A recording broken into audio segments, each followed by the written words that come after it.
Sümük işlərinin diaqnostikası necə aparılır? Xəstələr bizə 3 şəkildə müraciət edə bilərlər. 1. Uşağın dizi ağrıyırdı, gedib rentgen çəkdirdik. Orada bir törəmə aşkarlandı. 2. Uşağın ayağı burxuldu və ya bir travma aldı, getdi rentgen çəkdirdik. O bölgədə bir sınıq çıxmadı, amma yuxarıda bir törəmə aşkarlandı. Bunlar şanslı bir qrupdur. Bir də şanssız bir qrup var. Xəstə normal şəkildə heç bir ağrısı olmadan, heç bir şikayət olmadan yeridiyi təqdirdə ya adi bir hərəkət eləməklə ətraflarında, sümüklərində bir sınıq əmələ gəlir.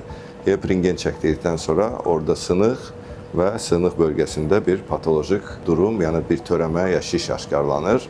Bu qrup isə biraz şanssız bir qrupdur.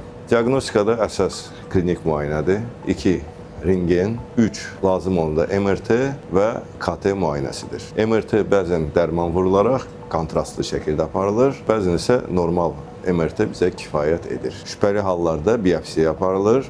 Biopsiyanın nəticəsi 1-2 həftə, 3 həftədən sonra çıxdıqdan sonra artıq tam diaqnoz qoymaq mümkün olur. Onun üçün vaxtında düzgün diaqnostika həyat qurtara bilər.